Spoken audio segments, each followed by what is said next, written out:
welcome to episode 65 of TerrorVision Horror Podcast, Splatter Chatter. I'm one of your hosts, Jennifer Strant, and joining me is our very own limb collector, Dan McGuinness. Give me your limbs. Limbs. Splatter Chatter is our fortnightly installation where we let our TerrorVision Ouija board pick a topic for us, and then we chat about it. But before we start that, let's have some fun facts about what we are doing or just about us. Yeah. It's like every time you get a fun fact. So, you know, it's the best time of your week. You know you're getting a fun fact. Best time of your fortnight. It's true. So this week I have just been working hard on the TerrorVision's new studio, and it's nearly finished. It looks so good. And I put up my original Video Shop Evil Dead poster the other day, and I was like, finished. Yeah. Done. I made a table. This is part of my new my rumpus room renovation. The studio will go down there. You guys won't notice any difference, like in the quality of recording or anything. It's just us in a different room. It's a different room, but it looks amazing. So I've seen this go from it being a shed to it being a completely different room, and it's insane. I cannot believe that you have achieved this in such a short amount of time. Yeah, around about 2 weeks. If you count the days, because I do like 2 days on it a week. And then, it's been about 8 weeks or something like that. Yeah, what'd you do this week? Yeah, well, I've just been doing a lot of work, but I've also been doing a lot of house stuff. So, you know, we're in the process of building a house. Oh, that is exciting. That is exciting. But now we have to choose all these things and ask for things. Apparently having an alcove in the shower that's like 30 centimeters by 30 centimeters is going to cost me $700. But to create a whole new room for a walk-in pantry is just $300. So I don't get an alcove, but I get a walk-in pantry. You should ask them to put a walk-in pantry in your shower, and it would cost $300. That'd be great. I mean, I'd be okay with that. So yeah, and I'm wet, but I'm hungry. Yeah, shower beers. I remember them. Shower beers. But aside from that, like I checked out Suicide Squad. I loved it. It was really good. I like King Shark as a character anyway, and then they've just kind of like made it even better. King Shark in the Flash TV show was really good. I never watched the Flash TV series. His CG looked as good as King Shark in Suicide Squad. Really? It's crazy. The Flash TV show was quite good. Apart from you get 3 seasons into it and you realise the bad guy is just another speedster. It's always a speedster. Yeah, well... But I watched that as well. It had a lot more violence in it than last week's movie that we watched. Yeah, it did. Well, it's James Gunn. So James Gunn, he knows many things. He knows comedy, he knows horror, and he knows gore. Does he know horror though? He does. What has he done that's horror? Slither. You're right. Yes. Yes, I am. And he did some trauma films back in the day. So there was a little Easter egg. Lloyd Kaufman was in it. Don't know if you noticed. Is this the guy at the dinner table? No, he was at the bar when they rock up to the bar. Oh, the bar. Yeah, that's what I mean. Yeah, that was him. Dinner table? I don't know why I said that. I don't know. But yeah. But I saw him and I thought it was like John Waters at first. Okay. Because he has that little moustache. Completely different, but yes. Yeah, and I was like, no. Oh, I didn't realize. Yeah, cool. Yeah. I enjoyed that film as well. I did like the violence and stuff like that. I'd had it spoiled a bit, as in like people just said it was the best film they'd ever seen. Really? And then so I was putting it in, you know, and when people say that, I just think of Thor Ragnarok. Yeah, well, yeah. It's never going to be Thor Ragnarok. I don't think that. Unless they get, what's his name? Taika. To do another Marvel film completely. I don't think they'll ever get to that. But I think Thor worked because it was that first time his humour had been injected into the Marvel universe. So it might feel a bit, done now. Yeah. Oh, yeah. Well, you never know. Because when they put like the Rock guy in the next one, it didn't seem as funny. No. Because it was just like, oh yeah, I've seen that. Well, I guess it was a different concept. Korg in a different place, doing a different thing. Thor. Fat Thor. Yeah, it's great. Amazing. But yeah, so that's what we've been up to. That's crazy. Nothing busy, nothing crazy exciting. We're old. We have shit to do. Yeah, exactly. So this week's topic, what is it? Yes, so this week our TerrorVision Ouija board has decided that our topic of discussion will be our favourite vampire films. Ooh. Vampire films. Yes. We just chose a real easy one because we did. There's so many good vampire films. Yes. Okay, so Dan, would you like to kick us off with one of your favourite vampire films? Your list is massive. I've kind of got mine in order of just like in likeness. Mm-hmm. No, these are just my favourite ones. Sure. Just the last couple of my favourites. So, start, you can't not mention The Blade series. Blade. Wesley Snipes. Wesley Snipes. Wes. Old mate Wes. Old Mr. I don't pay tax. Yeah, so if you haven't seen the Blade series, it's a... What is it? It's a vampire hybrid, right? It's a vampire cross Matrix film. So what makes it... The thing I always remember about Blade is the opening of Blade 1. Mm-hmm. Like, when it's a rave. There's a 90s rave happening in, like, a warehouse. You know, they used to do, like, illegal raves in, like, big warehouses and that. And, yeah, it's going, it's all like... And everyone's dancing and they're fucking, yeah, sick. And then all of a sudden, you know, the beat drops and the sprinklers come on and blood just starts coming out of them. And so the whole rave is like, yeah, they're getting covered in blood. Have you not seen this? I know. You can't remember? I've seen Blade once. Yeah, right. It's not a thing that appeals to me. And That's then, fine. yeah, so they're all like, and then you realise the whole, and because there's this one human in it, he's like, what the fuck's going on? Yeah. And so the whole nightclub is just vampires dancing to techno beats with blood all coming down, and they're like worshipping, you know, like, yeah, Messiah.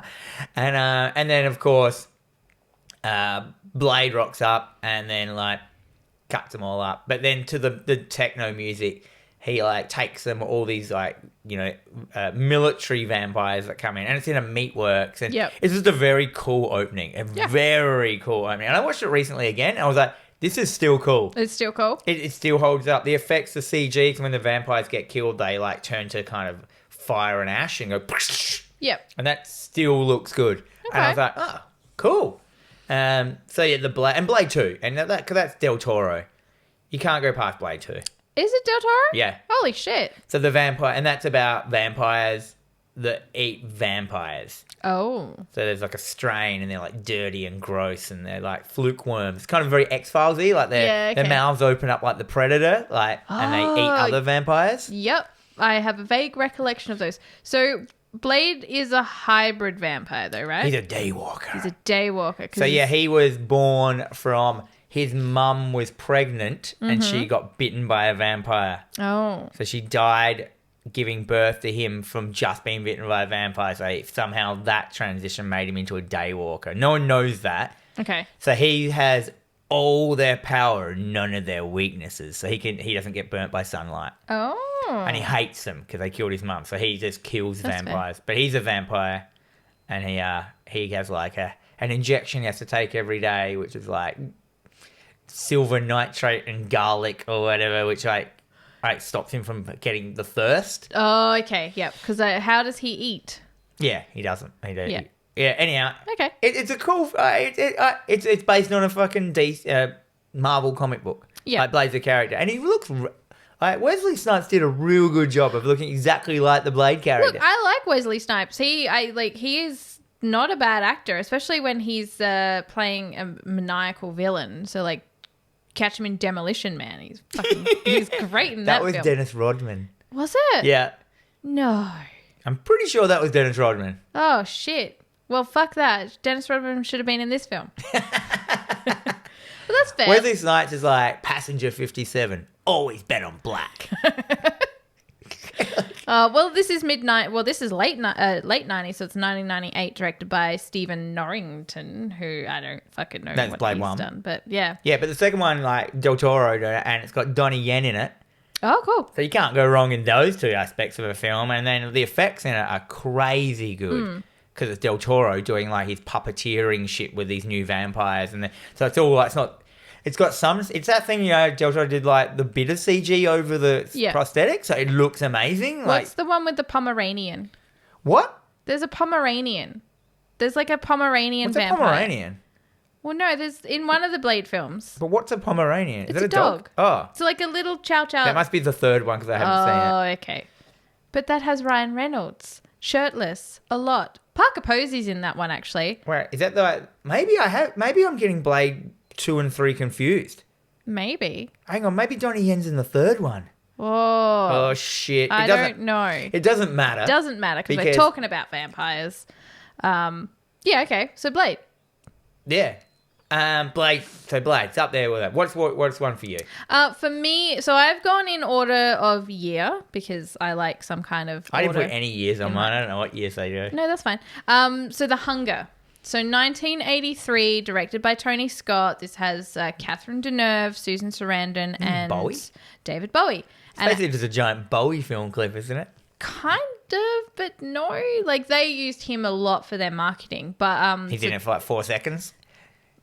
Pretty much, yeah. So basically, like, this has one of the best opening sequences ever. So it's like this couple. This is very 80s. So they're very cool people. They go to a club. They pick up some people separately. They bring them home. Are they like business people? They're not business people. Not 80s business? Oh, God, no. No, not with his bonitis. No. They're just really cool, fashionable kind of people. People that you would want to come talk to you. They bring them home, and while they're sort of like seducing them and then inevitably eating them, we get this really cool sort of in-between of Bauhaus doing a version of Bela Lugosi's Dead, which is really Is cool. this Bowie is one of these people? Bowie is the vampire. Yeah. So they're both vampires. So Catherine Deneuve is like, she's the head vampire, and Bowie is her lover. And then Bowie has spent centuries with her, and he suddenly, all of a sudden, starts aging and losing his hunger, and it just becomes very strange to him because why is this happening? He's turning back to a human. No, You just have to wait it out. Is that what vampires are? You just have to wait it out. Probably. So he's basically just starts aging. But what it is Catherine Deneuve has found another interest, another love interest, which is Susan Sarandon. Is he like a familiar or something like that? Kind of. So once she moves on to another person, the other one dies. They never die. So he's going to end up spending his life in a box, just in storage, because he can't die unless he's killed. So this is like, it's a very sexy kind of movie because then we get a lot of sex scenes between Catherine Deneuve and Susan Sarandon. But as a vampire sort of film, this is really good. We get a lot of really cool blood scenes, a lot of like, well, if you become a vampire, we can be together forever. No, I don't want to be a vampire, but oh, I love you, but yes. And it's a lot of that sort of inner turmoil about transforming into... So is this one of your top picks? Yeah, this is Started with a top pick. Yeah. So, I mean, my list is a lot shorter than yours because I've sort of gone with the ones that have been... You can steal some of mine. I could, because you've got some really good ones. Yeah, next one, steal one. All right. As long as it's not my bottom two. Okay. No, that's fine. They're yours. So, yeah, definitely The Hunger is one of them. It's very 80s, very sexy, very cool, very great soundtrack. Just yeah. Is it stylistic as fuck? Fuck yes. Yeah, I like a good stylistic. Well, is it a slow burner? It is a slow burner, and Catherine Deneuve is French, so, she brings her French style and quality, and damn, she's still good looking now as an old lady. Oui, oui. Mm-hmm. I'm going to move straight on to my weird Russian one. Yep. So I really liked the Night Watch and Day Watch films. So this is a series. They never made the third one in the trilogy. Yeah, it was meant to be a trilogy. Or did they? I don't know. I haven't looked that up. Maybe it came out and it just fluttered through. Yeah. So this is a Russian film done by the same guy. He uses the same actors and everything. It's the guy who made Wanted with Angelina Jolie and all that stuff, which is based on a comic, which is nothing like the film. Sure. Yeah, he always uses the same actors. He's one of those directors. What was the guy that did Amelie and all that? The French guy. Oh, what's his name? Couldn't tell you. Yeah, and he has his band of actors that he always uses. So you always go, oh, it's one of his films. Yeah, well, like James Gunn using Michael Rooker and everything. Yeah, man, how good is Michael Rooker's your guy? Yeah, he's great. Like Mr. Svenning from Mallrats. Yes. Gets chocolate covered pretzel. So Night Watch is set in Russia. Mm-hmm. It's in Russian, so it's subtitled. Yes. And it's like this. It's not like any other kind of... At the time when it came out, and I just looked up before I can't remember what it was, 2000 or something, 2007. Yep. It's just... so it's like coattailing The Matrix. So it's got these really groundbreaking effects in it that are and you can tell he's just gone I want to try things that on film effects. How not necessarily the stuff that's happening in the shot is amazing, but how he's filmed it is crazy, and it makes it exciting and more So there's lots of that kind of like camera moving around stuff that's frozen. There's a lot of like stop time stuff in it, and then the camera moving around frozen things, and it's this like big like long story about, you know, two like big families of vampires that had a giant war in like the fucking the medieval times, and that war has like gets reflected over generations and blah blah blah blah blah blah blah. Yeah. But yeah, there's like werewolves in this and shapeshifters. There's witches. So you get all these like the witches are kind of like, you know, they bring things to life. They have like dolls with spider legs come out of them and crawl around. It's all CG. Oh, I like that. Yeah, just cool stuff in it, and just effects that it's in that. And I think that's what it was. As a young person, after like The Matrix came out, you were just always thirsty for that next effect. Do you remember that? Like feeling that? You were just Well, it's not as good as The Matrix. Yeah, because I remember do you remember that movie, The One, with Jet Li, where he's like going through parallel dimensions and killing each version of himself, and each time you kill a version of yourself, you double your coolness because like their power goes into you. Okay, that so sounds Jet awesome. Li versus multiple Jet Lis. But yeah, they had like effects extravaganza than that because he can move so fast. It would go at his speed, so everything was in slow-mo, but he was moving in fast motion and fighting. Right. But like Doctor Strange style stuff. Yeah, and in like an early 2000s film. It was cool. Anyway, I was always on the look for that, and this film delivered it. Yeah. And then they bought it, so it's Night Watch, the first one. The second one's called Day Watch. And then, my word, did they deliver effects in this film. This is basically Fast and the Furious in in a vampire universe. Well, you did show me a small clip just before because I know I've seen one of them when it came out at the cinema. I've not watched it since. And if you didn't see the first one, it's one of those films with such a dense storyline that if you're not 100% listening to every bit of dialogue and taking it in, you just don't know what's going on. Mm-hmm. So it's kind of like, you know, one of those rewatch things that you get obsessed with when you're younger. Yes. These days, if I watch it, I'll be like, don't understand. Yeah, I'm done. Move on. It's fine. But like, you know, when you're young and you're thirsty for like that dense stuff and it was one of those films that hadn't come out here locally, so I imported it in. I was all about it. Yep. No, that's... But you did show me a sequence just before, and it was like, oh, this should be in the new Fast and the Furious film. Yeah. It's like this driving... They're driving like a Ferrari on the side of a curved Russian building. Because why not? Yeah, because they're vampires. And yeah, it's like doing like, you know, handbrake turns on the side of the building. It's knocking all the window panes off and stuff. It's very cool. Like, it's oozing its own style. And there's bits in it, like there's these weird weapons that there's like a little ball that splits open. It basically destroys a whole apartment block by like shooting out tiny ball bearings. And it's just crazy. Like, such high ideas. And there's lots of like, and it's all the characters are like vampires, werewolves, shapeshifters, witches. Like, it's not... Humans aren't in it much at all. Yeah, like, well, that's fine. The main character is a vampire. Yeah, well, sometimes I don't want to watch films with people. People just get in the way of things. Give me the occult. It's funny, a lot of these vampire films, the main characters are vampires in this here. The days of, like, you know, the vampire's the bad guy is, I mean, like, Blade's a vampire, Nightwatch's a vampire, couple more of these, the main character is the vampire. Because I think everybody wants to be the vampire, and I think the whole concept of the vampire film is us watching what it would, like, the actual... You don't want that lifestyle. Like, it's probably cool for 100 years, but after that, yeah... Well, that's one of my films that delves deep into that shit. Oh, it really does. It's a great film. So my next one, I'm just going to, before I steal some of yours, is the 1992 Buffy the Vampire Slayer film. Oh, the film. Yeah. I have to mention it because it was one of those films that I watched a lot on VHS every time I went to my dad's house.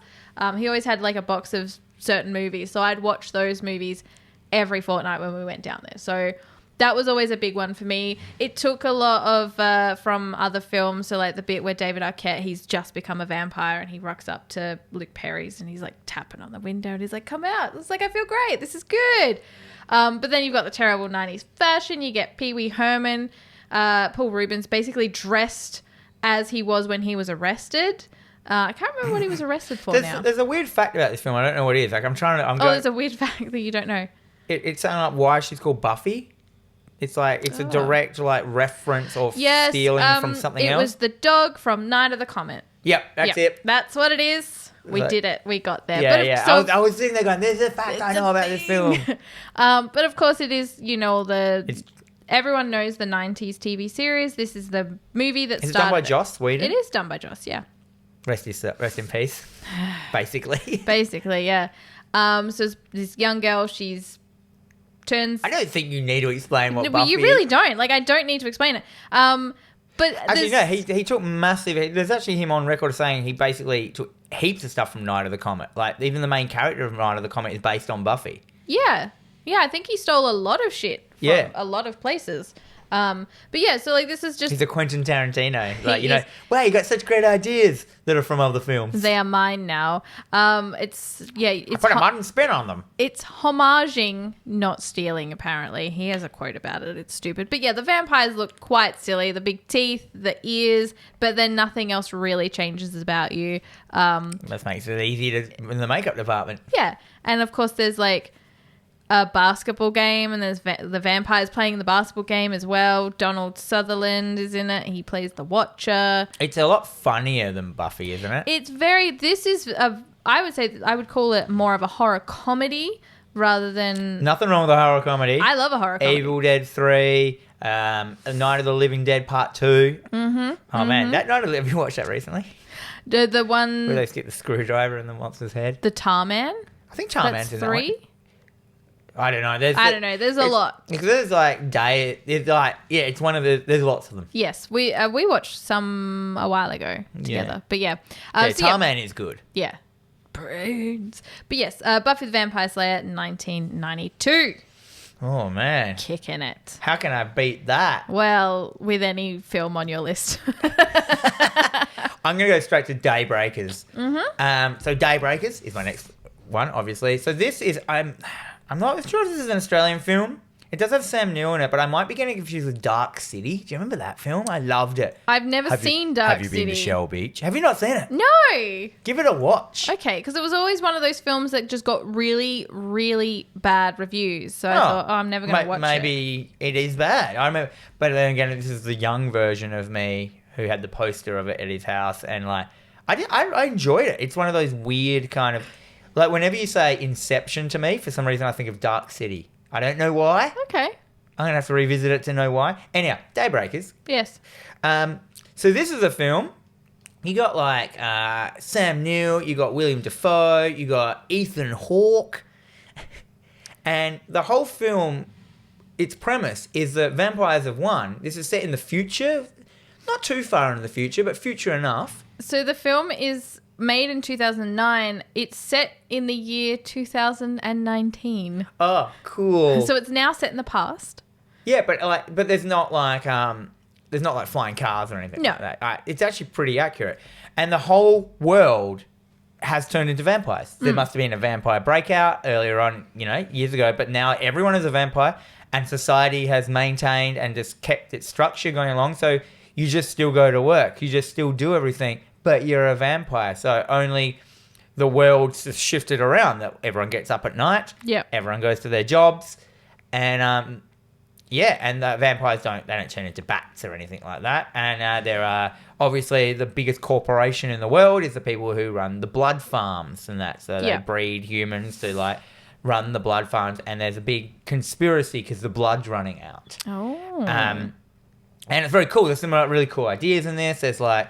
So cars don't have windows. They just are all blacked out, and there's like a fucking dash cam. That way you just kind of like you drive to a monitor. Like if you have... Buildings don't have windows in them. Yeah. There's like walkways between buildings and stuff like that. So stuff can still happen in the daytime. Yeah. But the majority of the world is at nighttime. And, there's still dudes selling, there's still like dudes selling hot dogs, but instead of selling hot dogs, they're selling like blood bags. Yeah. You to suck on. And it's this great idea, and it works. It sounds like a really interesting concept because, we all have that idea of vampires. What if it would be a world of vampires living as... But they're on suits. Like, no one looks like... But I think that the only thing about them is they've got like yellow eyes. Everyone in the film has yellow eyes. Sure. And I think maybe even this is like pulling it from like the memory. I think Ethan Hawke might be a daywalker. Oh, And that's the big thing or some shit. I can't remember. Oh, he's going to be the one to save humanity. But yeah, if you haven't seen Daybreakers, in the vampire genre, it's definitely a standout. Have you looked it up? I have. Is it Australian? It doesn't say that it is Australian, but yeah, I can see. It has Ethan Hawke and Sam Neill in it. Well, Sam Neill, Claudia Carvin, Isabel Lucas, they're all Australian. I'm going to say you're going to lean towards it? Probably an Australian film. So, yeah. Well, actually, I was talking to Liz last night saying about we're going to be talking about vampires in this episode.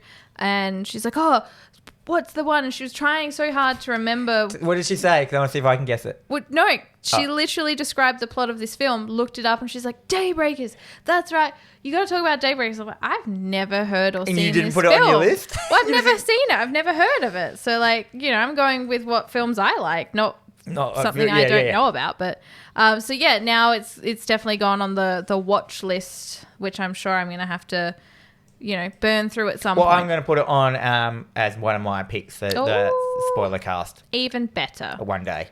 I'll bring it up. My next one. Your next one? Cracker. Oh, it's a cracker, is it? No. Well, mine is, of course... No, I mean my next spoiler cast I'm choosing. Okay. Yeah, okay. Got one left. I like it. So the next one on my list is, of course, Bram Stoker's Dracula from 1992, directed by Francis Ford Coppola. Is that one Keanu Reeves? That is the one with Keanu Reeves, Winona everyone Ryder, in it? Yeah. Anthony Hopkins, and freaking Gary Oldman just being a boss. Just being... what's his name? Detective Gordon? Yes. Just everywhere he goes, he's just Detective Gordon to me. Yeah. Well, Gary Oldman is... Who's the young girl in it that's the vampire that's forever a child? Is that one? Is that film? No, that's Interview with the Vampire, which two I get confused. I will talk about. Right. It is on my list. So, yeah, I mean, it's a basic just modern retelling, but not modern. It's like, you know... Of Dracula. It's Dracula. It's just Dracula, the novel, retold in 1992 by Francis Ford Coppola, who was a freaking sweet as shit director. Shit. Sweet as shit. So. Oh, sweet as... I said a Swedish shit director? He's not. It's a great film, and of course... You know, up until this point, I thought Francis Ford Coppola was a lady. Oh, really? Francis. This sounds... I always just thought Francis McDormand. Yeah, I get it. Isn't there another Coppola that makes films? Sophia. Yeah, the daughter. I get them confused. That's fair. Yeah, I mean, this obviously Gary Oldman's portrayal as Dracula is fantastic, which has also been parodied so many times. Mr. Burns. The most famous one is Mr. Burns, and of course you've got the Dracula Dead and Loving It film that came out almost immediately after that. Leslie Nielsen. Yep. And the guy from Ally McBeal. Why didn't you put that on your list? I haven't watched that film in 20 or 30 years, so I probably don't want it on my film. But yeah, like I really like this one. I am definitely due for a rewatch because I have not watched this film for a little while now, but it's always one of those... I don't think I want to put it on our list of things to watch because it is a slow burny film. It might take us a while to get through. But definitely worth checking out. Definitely worth checking out. Definitely. Well, I'm going to pick two more from my list. So I'm going to go into my heart. Wow. You going into your... No, I'm going to keep going. You going to keep going? Yeah. I can't get into my good ones yet because, you know, I've only been doing for 28 minutes. Oh, what are you doing? I know. So I'm probably going to talk about... What's another good one that What We Do in the Shadows. Uh-huh. The film, the TV show. Yep. I'm just going to count them all as kind of one. Comedy. Bat. What? Bat. What was the name of the... All right, so if you don't know what We Do in the Shadows is, it's basically... Is it New Zealand? It's Taika. It's Taika. Yeah, it is. Yeah. Is it? Yes. And he's in it. He's one of the main vampires. Which one's he? He's like the main vampire. Yeah, right. Yeah. I never pulled that together. Yeah. Did he do the TV show? I don't... Because that's got all like Matt Berry yes, and them in fucking Matt Berry is the best. I think he's produced it. I'm not sure that he's done it. I know that I haven't watched all of the series. I always thought it was... But I think he does like a bit part or something. I always thought it was the Flight of the Conchords guys. That's fair. Thing. They're in it, aren't they? Well, one of them's in it. Jermaine. Yeah, Jermaine's in the movie. Yeah. So what we do in the shadows, it's basically a comedy piss take of vampires, of like a bunch of vampires that live in a house together in modern times. And all of them are kind of, because, vampires live forever, they're all kind of from different genres of vampires. And it's a documentary style film as well. Yeah, it's like documentary style, so they talk to the camera, and it's all about, but they've all got their fucking hard New Zealand accents. They're milking their New Zealand accents, knowing that it's hilarious. Yep. And they've got like a bunch, and they live together in this house. You've got like your Nosferatu. Is it Paul? I think his name is Paul. I didn't like the film. Oh, how can you do that? I didn't like it. I don't know. Maybe I need to rewatch it. I didn't like it. No, but now loving, what's his name? You might be like, oh yeah, I get it now. Yeah. I do like Matt Berry, and I have enjoyed the series. I like the Nadia character as well. Yeah, Nadia's character is really good. And then they went on and did the TV series, which has all those like crazy English comedians in it, like Matt Berry and all those people in it and stuff like that. And it just follows the same kind of structure with different vampires, and they live in this dodgy house and dodgy neighborhood kind of thing in modern times. But I really like what we do in the shadows, because their enemies are the werewolves. Yes. And it's like, what's his name? Murray from Flight of the Conchords. It's like playing the boss, the head werewolf. Yep. But they're just like a bunch of just dudes. Yes. And he's always going on about like, you have to wear your stretchy pants if you transform. You know, when you sit there and you rip your shreds out, you got to wear the stretchy pants. Keep the language down. We're werewolves, not swearwolves. Exactly. Like, it's funny. Murray. I only know him as Murray. Yeah. Like when Murray played in Flight of the Conchords, their manager. Yeah. Yeah. He's the manager. It's great. I just thought it was a really fun kind of thing, and I was just like, it is a new and different take on the vampire thing, which is hard. How trying to do new. Like, the newest thing in this list here to me is Daybreakers. Yeah. Like, that I've said so far. You got someone you'll say, I don't even know what it is. No, that's all right. I'll get to it. But, because it not only does it, and they also talk about it as well, because they, like you said, they had the Nosferatu character vampire. Paul Barry or whatever it is. I don't know. It's a really they've always got those names as well. And he just, like, lives in the cupboard upstairs, and they're kind of, like, all a bit... They just sort of check on him every so often. Yeah. He's just in the cupboard. And he's, like, all pale and, like... Yeah, so they go through all of the styles of vampire that there are, because, vampires have changed. So Nosferatu is like a fantastic silent film era film about a vampire, but it's completely different and it's not sexy. Yeah. It's not a sexy vampire. They've got like the sexy guy. They've got like the shit vampires, and then they've got like their familiar. Yep. That's always like trying to. Yeah. Like they'll just never change him. No, it's just such a joke. Because then it's just like, but you do our housework. Yeah. Like, they don't want to change it because then they don't have anyone to do all their shit for them. That's They're just exactly selfish. Right. Yeah. Oh, I love it. Love that idea. It definitely, I think, what we do in the shadows is definitely a good one. And I really like that in the TV series, they introduced the psychic vampire, Colin. Oh, yeah. He's just like an emotional vampire. He drains you of emotion. He eats off of like... Feeds off of your like emotions, so your happiness and stuff. So he works in an office. He sucks the life out of everything. He does. So he like works in an office building, and he kind of goes around and talks to you, and he's like, oh, yes. He's like the shit cunt that comes around and ruins your day, and that's what he feeds off of. And he's just there like, he's really happy about it. And I really like the guy that plays him as well. He's pretty that was a really good idea. Yeah, so I would say watch What We Do in the Shadows, the movie, and then follow it up with the TV show. Mm-hmm. Like, you don't have to watch the two consecutively either, because it's the TV series is different characters. They do reference the movie, but you don't really have to watch get into two and two. So, next on my list, I've got Interview with a Vampire from 1994. That's the one with the girl we love. And she's played by someone who's famous now. Yeah, Kirsten Dunst. Yes, she was like 11 and got to kiss Brad Pitt, and every 11-year-old girl was like, ew, Brad Pitt, he's so sexy. BP. So this is pre-Fight Club, though, isn't it? This is pre-Fight Club. So this is like dances. This is like what is it? The Fall. What was that? Oh, yeah, The Fall. Legends of the Fall. Legends of the Fall, Brad Pitt. Legends of the Fall. This is when every bloke hated him because every woman loved him. Yeah. And then he did Fight Club and then it just reversed on that shit. And every bloke loved him and every woman was like, he's kind of gross. And now he's just everything. Now he's he can just do anything. He's pretty versatile, and he's also one of those guys that isn't afraid to be dirty and be grungy and be gross. Yeah, or he plays bloody World War Z, the guy that only can land a plane by crashing it. Ah, yes. So it's directed by Neil Jordan. So it's based on the Anne Rice book, Interview with the Vampire, where Lestat basically turns Louis into a vampire. Which one's Keanu Reeves? Keanu Reeves is not in this. Tom Cruise is in this. Tom Cruise plays Lestat. Oh, man, I get them all. These two films, so Bram Stoker's Interview with the Vampire, are one film to me. Yeah. Like, I constantly make references to them and get it wrong. Oh, that's all right. So the story is basically Louis, Brad Pitt, relaying his story of how he became a vampire and how he has gone from whatever freaking time it was that he became a vampire to today.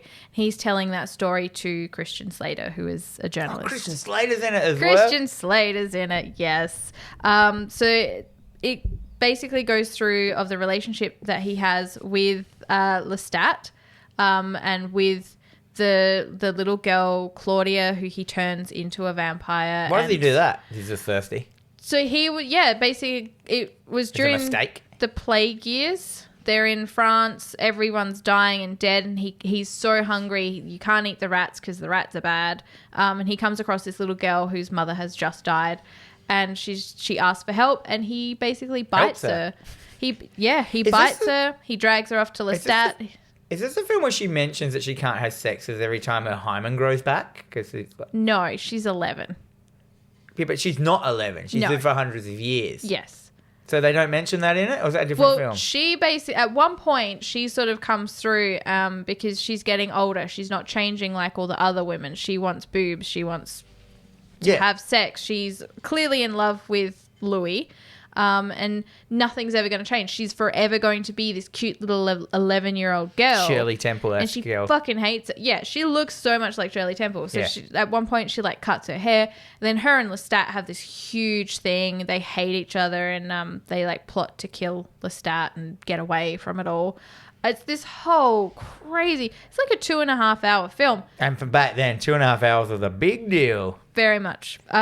But yeah, this is definitely one that I remember watching this one. It was one of those that I sort of saw when I was, I wouldn't say too young. I was definitely not MA 15 plus. And there was a lot of nudity in this film. Is it just nudity laden? Just a lot of naked ladies. Oh, because, vampires. No wangs? No wangs. Not that I can recall, but I was never really interested. So, didn't really. There was a wang in Suicide Squad. You remember Just that? Because it's R-rated, I could just throw. Yes. Oh, who wants to get their dicks out? Yeah, I'll get my dick out. Sick. Yep. That's a pretty good looking dick. Yeah, so Interview with the Vampire, definitely one of those everyone should watch. It's a great film. The book is great, although I can't remember much of it. They also went on to try and do more of Anne Rice's novels with like Queen of the Damned.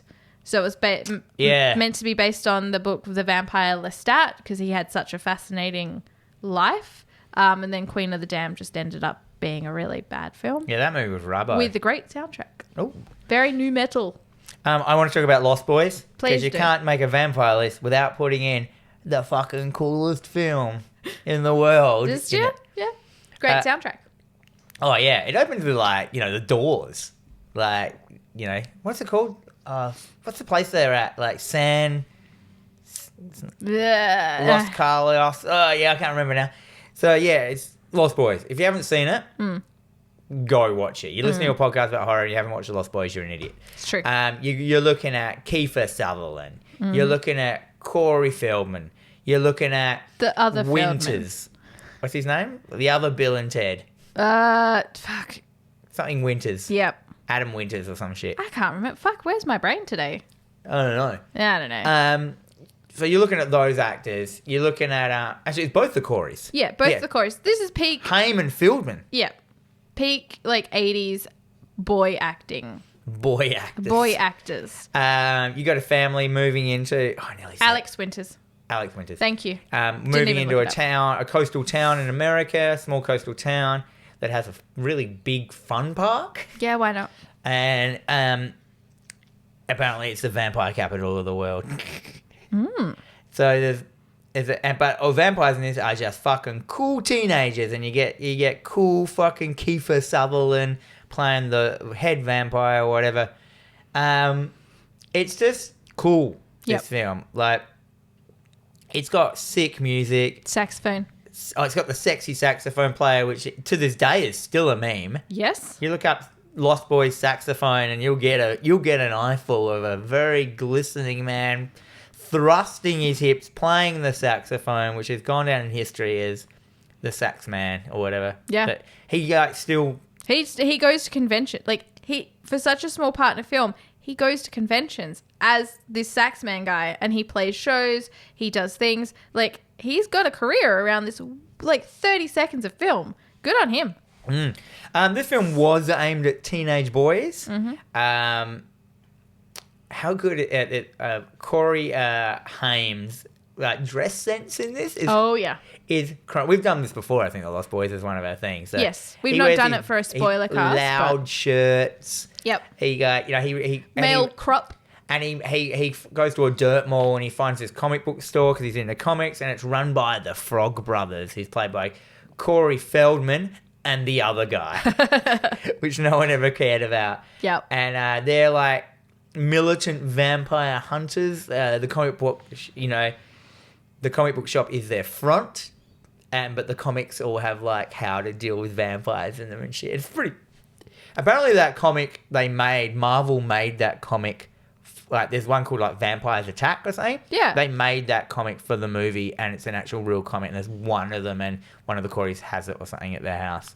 Well, one of them has it because one of them's alive. Yep. Which is so weird because the Corey that's alive is the one that you think wouldn't have, the one that would have. Yeah, honestly, you would have thought that he would have. Feldman would have died because he was so fucked up and druggy and shit. And the other one, I don't know what happened to him. Like, he wasn't one of those ones that got killed by bloody Charlie Sheen, was it? Yeah. Well, Charlie Sheen did something to him. Yeah. Wasn't. That's why he committed suicide. Yeah, I think he committed suicide. It was either suicide or drug overdose or a combination of the two. Very sad. Anyhow, look that up. Different story. Not as fun as talking about horror. And then, so you've got this whole thing of like these cool vampires, these kids that are cool. And then you got this ending on it as a teenage boy. This is a great gateway horror, I reckon. Yes, I think so, yeah. We should have talked about this in the gateway episode. Because like, you get this whole like taking out scene. They push them into like fucking baths full of garlic. They've got guns. You know, you got your lock and load scene where they're getting ready. They make steaks. They've got water pistols full of garlic, holy water. The scene where they run into the church and distill all the holy water. Like in the middle of a ceremony, everyone stops and looks at them. And as they're leaving, the dude just gives them a fist pump. Like, yeah! It's got lines like, he shoots a fucking vampire with an arrow, a stake. He smashes into the stereo starts playing, and then the vampire explodes, and he's like, death by stereo. And it's just fucking cool. Sick. And Corey gives them, the Frog Brothers gives them like their monologue speeches, like every vampire goes out a different way. Some go quietly, some explode. You know what I mean? Like, It's just so good, every line in it. Like, everything about it is great. And it's about like the main character's his brother is going through the transformation of a vampire. And so there's good vampires and bad vampires in this. Yeah, it's on my list for a rewatch. I haven't seen it in a while. I watched it recently. And I think Liz is getting a bit, we should watch Lost Boys. I'm like, sure. Let's watch Lost Boys. She likes that, does she? Yeah, she thinks it's a great film. Great film. It's because it is a great film. I went on a forum the other day and someone was like ragging on it, and I'm like, how can you rag on that film? Like, I can't even think of anything wrong with it apart from like the fashion. I don't know. Like, the fashion's hilarious. One earring with the crucifix on it. Kiefer's got like the spiked blonde hair, and they wear big trench coats. But it's kind of a mullet as well. There are mullets. They ride motorbike. Yep. Well, that's cool. Everything about this film seems cool.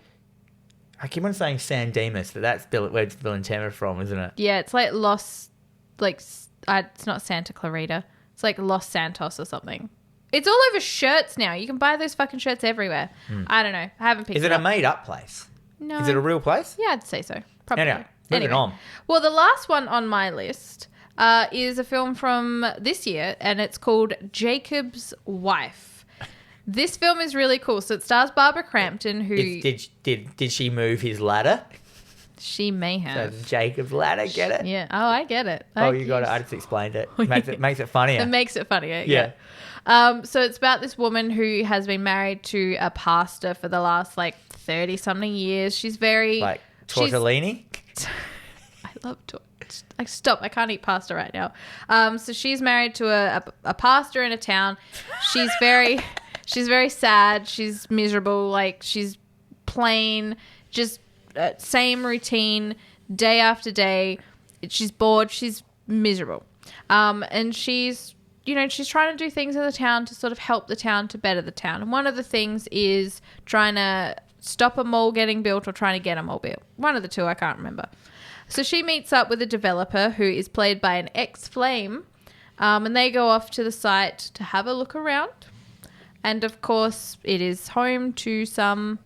vampires. She gets bitten. Oh, dear. And is he a vampire? He is not a vampire. Oh, okay. He straight out just gets fucking murdered. It's great. Oh, murderized. And then she starts this transformation into a vampire. Vampirism. So, of course, she goes from being this very, she's always there, scrubbing the skid marks out of his jocks, cooking his breakfast every morning, to suddenly he's there for breakfast. He's got no pants. He's got no breakfast. What are you doing? Where are you? And so it's basically her just starting to take a stance against no, I'm not happy in my life. I'm not happy doing this. I have all this newfound power now, but also she's scared of that power. When he finds out what's happening, rather than sort of killing her, he kind of tries to help. So he tries to help her, and which means he ends up having to clean up a lot of blood from a lot of different places. Hilarity ensues. Is it comedy? There is a lot of comedy aspects to Horror it. comedy? Horror comedy, yes. And then there is a lot of blood. So I was sort of, within the first 10 to 15 minutes, I was like, I don't know. And then the blood happens and I'm like, fuck yes. This is the best. And of course, one of the head vampires is a very Nosferatu looking vampire, which is kind of cool to see that they've brought it back. It wasn't a sexy thing. It wasn't a Twilight thing. It was... this is what it is. And it's played by the same woman who played the nun in the Conjuring films as well. Okay. But I don't want to spoil the film or give too much away because it did come out this year and I definitely recommend everyone should check it out. This just reminded me of a story, one of my life stories. It's back in the day, I haven't always been into comics. Mm-hmm. In fact, I didn't really tread it in a comic book store really until I worked in one. Wow. Which is crazy weird. I haven't been into comics as long as normal people have been into comics that would own a comic store. It's probably why my store is so different from a normal comic store. Mm-hmm. But I remember in the early 90s, I did go to the Adelaide Comic Centre back in the day. Mm-hmm. I didn't know anything about comics, but I thought I was working at a night shift and I thought I want something to read on my night shift, so I'll go into the comic shop. And naturally, when you don't know anything about a comic shop and they don't help you very well because back when it was owned by other people, I just gravitated over to the magazine section because I'm like, if you don't know anything, you just go to what you know. Yeah. And I picked up a copy of Vampirotica, a real magazine that was about real just photos and articles of people who were taking on the vampire life and drinking blood, having interviews, getting photo shoots. And I thought maybe this is something I want to get into. Oh. And by the end I've read the magazine, I decided I didn't want to get into it. There was just a bunch of turkeys, just making out they were a vampire. But then I thought, this is a publication that costs money. So there must be enough people out there that lead the vampire life. Yeah, making out they're a vampire to warrant a publication. And I'm like, it's crazy to think about it. You know what I mean? Yeah. Well, these days they just make a website. But this was a printed magazine that had made it from America to Australia and put into a shop. That's crazy. There's a lot of people into that kind of stuff then. A lot. But is there a sect of people that think they're zombies? And then it's funny you say that. Walk, but yeah. Liz showed me this video this morning of a girl who is now married to a zombie statue. It's not a statue. It's like a doll. It's like a half-sized doll. Like those weird Japanese things. Yeah, but it's a zombie. She has like 6 of them, but she's only married to one. She is. Well, you don't want to like make the other ones jealous. No, she is romantically involved. Sexually, physically involved with all of them. So you reckon she's just a necrophiliac that's like trying to get around it? I don't know, but she made a not get around it, but like do the best she can without having to fuck a corpse. Quite possibly, she did make it very, very clear because you know how a lot of the Japanese stuff, it's like she looks like she's 12, but she's like 38 years old, and they put that on the description. That's how they can try and get away with selling that kind of stuff. She's like, oh, this one's 38, this one's like 37, this one's 39, this one's 42. Did they look like boys? No, they were girls. They were just small men because it's too expensive to make a full-size person? They were all girls. The one that she's married to was like half my height. It was tiny. And I think because it would be too expensive to make a full-size body one. Quite possibly, but... Because the Japanese dolls are small as well. Yes. And I it's not because they like trying to be kids. It's just because I just think they just don't want to make massive ones. Yeah, probably. You can buy it's harder to put a person-sized mannequin in your cupboard. Yes. Than it is a small one. Well, they're not in the cupboard. But it was a zombie. It was a zombie, so it has no jaw. It's like face is ripped off. It looks like it's a decaying corpse. And she is married to this thing, and she fucks it. I always find it weird that you can marry something. Like the people that marry the Eiffel Tower. Well, or the people. But how many people are married to the Eiffel Tower? Clear that. Well, yeah. That shouldn't be allowed because you should only be allowed. One person should only be allowed to marry one thing. So like, you're the one person. You got in first. You're now married to the Eiffel Tower. You're just having an extramarital affair. Yeah. Whatever. I love that. For so long, gay people couldn't get married, but you could marry a toaster. That's great. Yeah. Remember the people that eat stuff? Yes. The people that like that dude that's eating a car. Like they chop it up. Like he's eating a whole car in his life. Like, an automobile. Why? People. That's not vampires. They're emotional vampires. What were we talking about again? Well, I've just finished talking about Jacob's wife. Jacob's wife, that was it, yeah. And you're going to tell me about another one of your favourite films. I'm going to talk about my most watched vampire film now, which is From Dusk Till Dawn. Is it called From Dusk Till Dawn or just Dusk Till Dawn? From Dusk Till Dawn. From Dusk, yeah. It's got from in it. Yeah. I mean, as the person is his most watched film, he doesn't know the title of it. That's fine. So, Quentin Tarantino. This film is great. Yes. This film is half a film, half a vampire film. Yes. Like, it pretty much draws a line in the fucking sand of when it turns into a vampire film. And what makes this film unique, I think, is the film before the vampire film element clicks in is good enough to be its own film. Very much, yeah, I agree. It's about Seth Gecko and what's his name?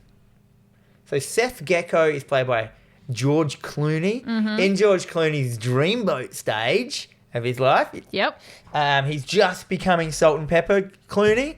It's like years after ER, so he's really grown into his Clooniness. Mm-hmm. He plays, I think it's Reggie Gecko is the other one. He's played by Quentin Tarantino, his brothers. They are bank robbers on the run, trying to get across the border to Mexico to spend their money. That's the first part of the film. Yep. It has a whole... So this was made by Robert Rodriguez, I'm pretty sure. Is that right? And it's a Quentin Tarantino script. Mm-hmm. And it's one of those... Every time someone does a Quentin Tarantino film that's not Quentin Tarantino, that he's written, he doesn't like it. Yep. Like Natural Born Killers. To me, one of the greatest fills of all time. He doesn't like it because it's not what he would have done. Him. It's not his vision. It's not his jerk off all over it. Yeah. He haven't got enough body homages. Feet. Not enough feet. Not enough out of place music. Yeah. Yeah. Not enough Uma Thurman's foot. Anyhow, what was I talking about? Yeah, the film. So you got there Seth Gecko and Richie Gecko. They're trying to get across from America into Mexico to spend their money. They've got to deal with Cheech and Chong, basically. Yeah. They're going to meet. They're going to cross the border and meet in a bar at dawn. And live their new lives in luxury, drinking pina coladas. That's great. With their money. Anyhow, the whole start of this film is like, his brother Richie, played by Quentin Tarantino, he's a psychopath. Mm-hmm. And a bit of a pedophile. And a bit of a pedophile. He's just a sex offender. Yeah. Basically. And what makes this movie so alluring is that George Clooney's character is such an anti-hero in it. And he says in it, like, you know, like Quentin Tarantino's character kills and rapes this woman, and he like fucking grabs him, and he's like, you know, I'm a professional fucking thief. I do not rape women. I do not have to. I do not kill women. I do not have to. Like, and you get this real thing that he is very honorable as a thief kind of thing. And it's just a great character. They're just a really good pairing of characters. There's heaps of cool scenes in it. There's heaps of that Quentin Tarantino long dialogue shit. Like, and it's not even a Quentin Tarantino film. But Robert Rodriguez, I think, did a really good job of translating, like, the script in a thing. And, you know, they get through the hotel. They kidnap his family, which involves a young Juliette Lewis. Yes, very young. She plays a young girl. There's a pastor, and they're in a van and stuff. It's great. It's fucking awesome. Every part of it's awesome. They get to this bar. It's a fucking biker bar, trucker bar, and all this shit. You got Danny Trejo working the bar. You've got, like, all these fucking horror people in this. Tom Savini plays Sex Machine. With his dick gun. Which is from Desperado, right? Another Robert Rodriguez film, which you just see in it, like, Desperado's bag. Yeah. You got the Nam guy, who's, like, another horror movie actor. He's in other things anyway. Anyhow, they're all there. And then all of a sudden, what's her name?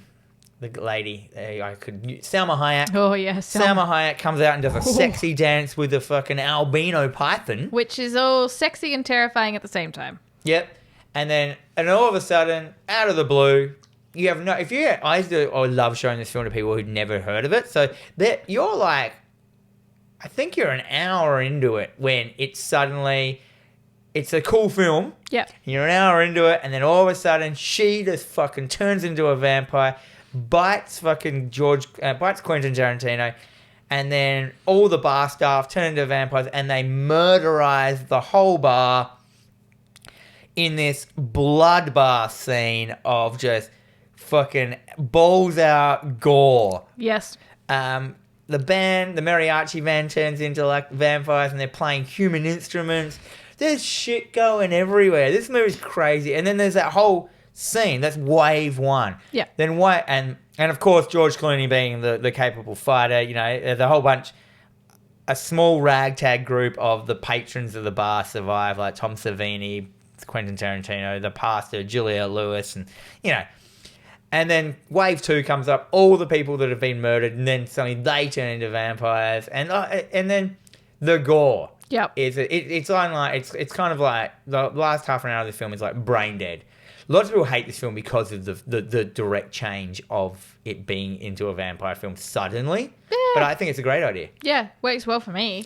All I can say is this film, like I watched it recently again, and it stands up. Like, its pacing's still good, its film work's still good, its ideas are still good. I like that it doesn't have too much Quentin Tarantino-ness to it. Yep. I'm always wondered what the film would have been like if he'd made it. I just don't reckon it would have had as much gore. No, I don't think so. Practical effects and shit. Yeah, I don't think he would have been able to do it as good as Rodriguez did it. Yeah, because Rodriguez's like thing is that cheap and good. Mm-hmm. Do you know what I am looking forward to? What? Is a movie called Death Rider in the House of Vampires. So it's kind of the same concept, except it's cowboys. Cowboy vampires. It is directed by Glenn Danzig. And oh my God. Which, you know. And just stars Andrew WK. That would be great. And Devon Sawa's in it, actually. But, yeah. If so, I don't have faith in Glenn Danzig's directing ability. But I don't know. Have you not seen Verotica? No. Okay, don't watch Veronica. Yeah, so cowboy vampire film by Glenn Danzig. Glenn, he's so old now. But he is old, but he's still buff as shit. So I think this concept is very similar to the From Dusk Till Dawn concept, but probably not as good. Do you have any ones you want to steal off of mine quickly? Or should we just go into my second one? Well, let's just go into yours. My last one is my favourite vampire film, which is called The Only Lovers Left Alive. Great film. Which is a Jim Jarmusch film, which usually Jim Jarmusch is my wife's bag. She loves Dead Man. She loves like Limits of Control and stuff like that. Like Jim Jarmusch, if you don't know what he is, Coffee and Cigarettes. He is a avant-garde filmmaker. Tour.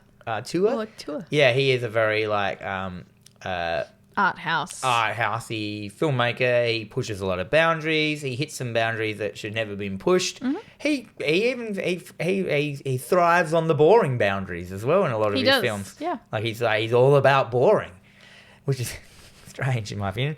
And I mean, like Dead Man is an amazing film. Neil Young did all the music one take. Oh, one take. Neil Young only does one takes of all his music. Did you know that? I did not know that. He just thinks like that is the song. Okay. That is like that when they record it, they do one take, and that if it fucks up in it, that's the song.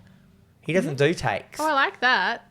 It's pretty cool idea, isn't it? That's good. Because that's the song. Like you're doing a song over and over again isn't. That's not a song. That's not what it's supposed to be. All right, I like that concept. Wonder if I can put that crazy. into my life. It's pretty cool, and he's into train sets. Oh, he builds model trains. That's cool. He has a disabled child. Yep. And his disabled child's into train sets, so he just went ham on it. That's so cool. Yeah. That's so cool. Trains are cool. There's a whole bunch of famous people into train sets. Oh, really? In, like model train making. Yeah. Me. You? I'm not famous. No. You're famous in Adelaide. Famous in a very small pocket of people, circle of people. Yep. Yeah, Only Lovers Left to Love. Jim Jarmusch film. It stars Tilda Swinton and Loki. What's his name? Tom Hiddleston. Anton Yelchin. What? Anton Yelchin's also. Oh, the other guy? Yep. They play two romantically entwined vampires that have lived for thousands of years. Mm-hmm. It is set in modern day. It's hard to explain this film. The whole vibe of it, they've lived for thousands of years. Mm-hmm. So the film structure itself, in its shots and its story, there is no rush. There is no rush for these people. No, because all they have is time. They have is time. So there are these long, beautiful shots. They have given up the days of being vampires kind of thing. Like they've realised that there's no need to fuck with humans. They live in this kind of Fight Club house. Yep. And they have lived for so long that basically they are creatives. Loki, Tom Hiddleston, he's all about music. And just concepts in it is like all the great composing of music and stuff through the years is done by them. Yeah. And then they do all their stuff through pseudonyms and stuff. So like Mozart and all that was just them writing their music that they wanted to write because they're so good at it at those times, and then they give it to Mozart and he puts it out as his stuff and kind of that. Yeah. And that's like Tom Hiddleston's character, and he's like a jaded rock star kind of thing. He's like, he's the tormented creative.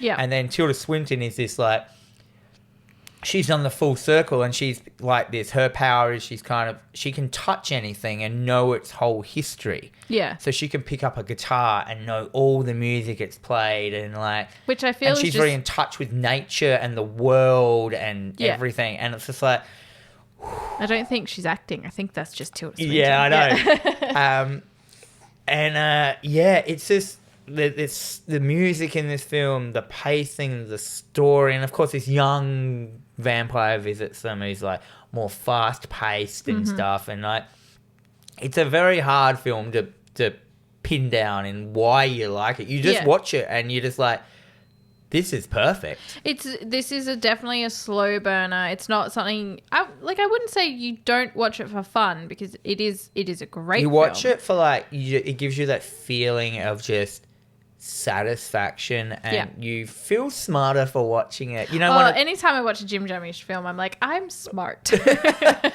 I'm well cultured. Yeah, it's just one of my favorite things. I put it on. It's soothing. It's safe.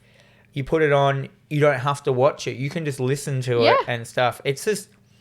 It's almost like a meditation film. Like a lot of stuff's going on. It's high concept. Yeah. It's Beyond the Black Rainbow. You just put it on, and you know that every time you watch it, you're going to get something else out of it, kind of thing. It's one of them. Like, it's just my favorite. Yeah, which is fair. Like, it is a great film, so I do recommend. You only watched it recently, didn't you? Because I pressed it. I just kept saying, "Fucking hell!" Yeah, I think I watched it like a couple of years ago because you said you just need to watch this film, and you like it. I thoroughly loved it. But it's not a horror film.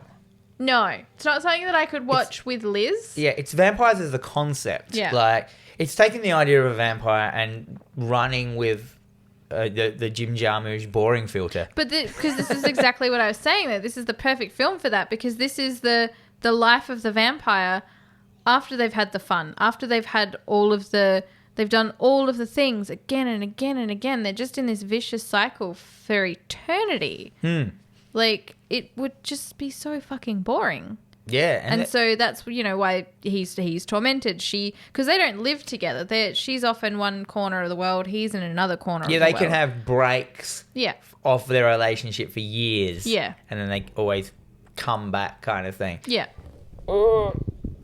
Jen's mic has just suddenly decided to turn itself away from her. Yeah, that's fair. It could be like a... Because there's the Tom Hiddleston character is so jaded and shit. He has had like a bullet made that can kill himself, and he's always, threatening suicide. He's just like the tormented artist, but he can't do it. It's almost like, because there's the bits where they go to a nightclub, you remember, and they're just so out of place. Yeah. Because they've lived for so long, and it's like how I feel when I go out nowadays. Yep. And you feel like how they're acting and holding themselves is like, is it just like a big commentary on what it's like to get old? I would say so. And like the world move on without you? It is exactly what it's like. Like, I can't go out. I can't go out anywhere. You just don't feel like you're supposed to be there. No. You're Nothing in these locations are for me. And I'm 1,000 years old. We all know that. You're not 1,000. I'm slightly behind you, but yeah, no, I get it. I feel it. It's really uncomfortable. So this is a great. But don't go into this film thinking it's going to be like gore or a No. vampire film. This is taking the concept of a vampire and making it into like an art film. Yeah. Like, get really stoned and then watch this film. ooh. You'll like. It will feel like it goes for 6 hours. It's Jim Jarmusch. It went for 5.5. Yeah. So there, I want to make them. I'm going to do some quick mentions as well. Yes. Ones that we just didn't get around to talking about in the time limit. So like Near Dark. Oh, great film. Who makes that? Is it? I want to say it's Catherine Bigelow, but I don't think it was Catherine Bigelow. you got It was a lady. you got Paxton in there. Yes. He's basically just should have been called Paxton. Yeah. Lance Hendricks is Lance in it. Hendrickson's in it as Yeah. well. Do you know I my story? I went to the Grace Emily one day and Tom Paxton? No, what's his name? Bill Paxton. Yeah. Bill Paxton and Lance Hendrickson were just sitting at the bar and no one else was in the bar. Fuck. And I just sat down and went, hey. Near Dark. All of the good things happened to you, Dan. Yeah. The Grace Emily Hotel. They were just hanging out in the day because there was a convention in town and it was just open. Yeah, I love that. Yeah. So that's one story. Yep. So Near Dark. Near Dark, a gritty kind of like modern day telling of vampires. It's very slow. There's only about 1 or 2 good scenes in it, but it's cool. It's got good ideas. It's kind of taking that like Only Lovers Left Alive and those kind of things and just moving the vampires in a different direction. And it's back in the day when there wasn't much vampire direction movement, if you know what I mean. Like, they're just a bunch of dudes who run around and like they're like almost like rednecks. Yeah. Oh yeah. Redneck vampires. What's not to love? And then Fright Night. Of course. Yes. You can't go past Fright Night. No. And we've talked about Fright Night before, but that is like, what's Fright Night? That's a gateway horror. That is definitely a gateway horror, yeah. We didn't mention that either. We didn't, and we also didn't mention House.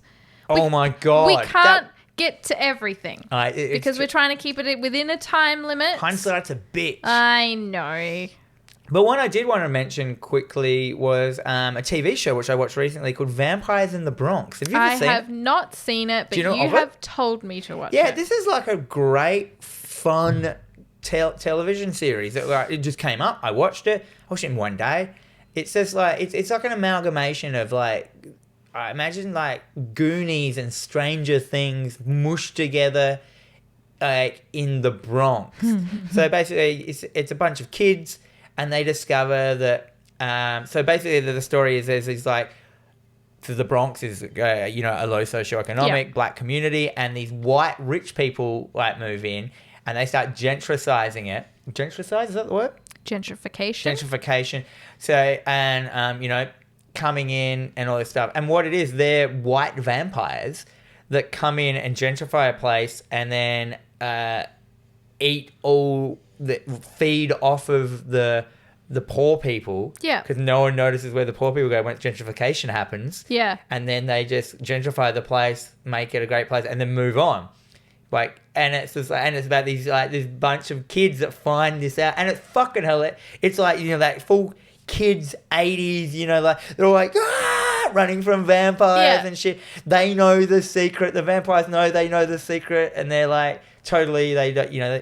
It's just a great fucking series. Like, Okay, I'll definitely. It's going to go higher on my watch list. 80s show set in. Yeah, it's just a great TV series. It's on like.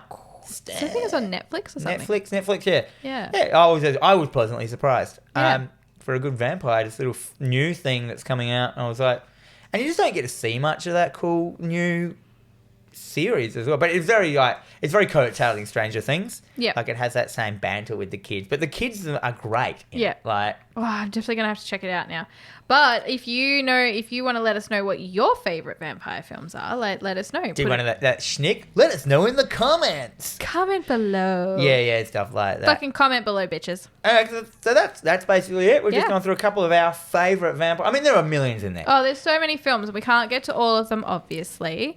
But yeah, we're still going to go. I'm going to remember like heaps cool ones as soon as we finish the podcast. We've just ratted off a bunch of gateway ones. So next week we'll tell you some more vampire films that we like while we're talking about something else that we like. It's true. And so, I mean, you've been listening to TerrorVision Horror Podcast with Dan and Jennifer. We're available on all major podcasting services and also on the YouTube. But no matter where you choose to consume us, please make sure to hit the like button, subscribe, leave a comment, review, share with your friends, you know, all that crap that makes us makes it worth it for us, that we know. We can basically look at it and go, look, people care. Yeah.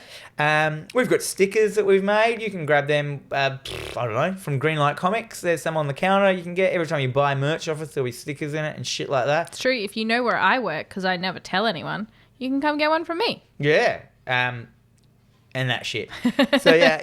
You can interact with us both on Facebook and Instagram at TerrorVision Pod. We're under that's our name, so check that out. Or you can just Google search TerrorVision Horror Podcast. We seem to come up when you do that. We put shit up about all our crap. We also have an email, terrorvisionpod@gmail.com. We spared no expense. We've got a Gmail account. Yeah, it's true.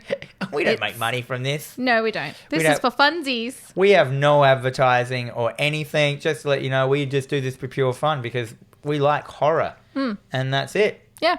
So until next week, get on it.